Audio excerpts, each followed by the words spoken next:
కర్ణాటకలో two wheeler టాక్సీపై నిషేధం విధించింది అక్కడి high court. Ola, Rapido, Uber two వీలర్ల సేవలను 6 వారాలు నిషేధించింది. సాధారణ టూ వీలర్స్గా అనుమతి తీసుకుని కమర్షియల్గా తిరగడంపై ప్రభుత్వమే అభ్యంతరాలు వ్యక్తం చేసింది.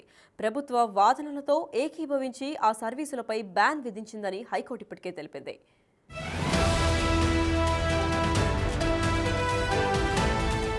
కర్ణాటక హైకోర్టు తీర్పుతో మిగిలిన రాష్ట్రాల్లోనూ ఓలా, ర్యాపిడో, ఊబర్ టూ వీలర్లు సర్వీసులపై చర్చ జరుగుతోంది.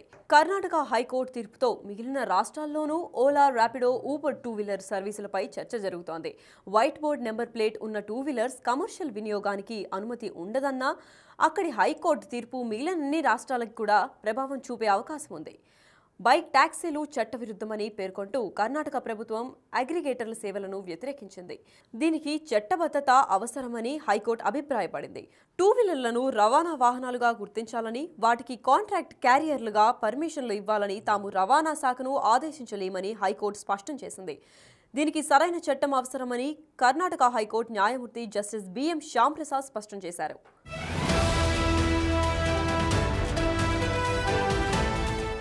బైక్ టాక్సీ సేవలపై పూర్తి నివేదికను 6 వారాల్లో సమర్పించాలని రాష్ట్ర ప్రభుత్వాన్ని హైకోర్టు ఆదేశించింది. జనం నుంచి భారీగా ఛార్జీలు వసూలు చేస్తున్న బైక్ టాక్సీలపై తీవ్ర విమర్శలు వస్తున్నాయి.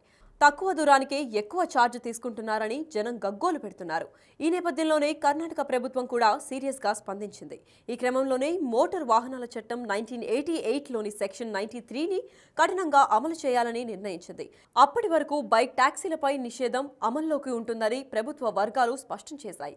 హైకోర్టు ఆదేశాలు, ప్రభుత్వ నిర్ణయంతో ఓలా, ఊబర్, ర్యాపిడో బైక్ సర్వీసులకు బ్రేక్ పడ్డాయి.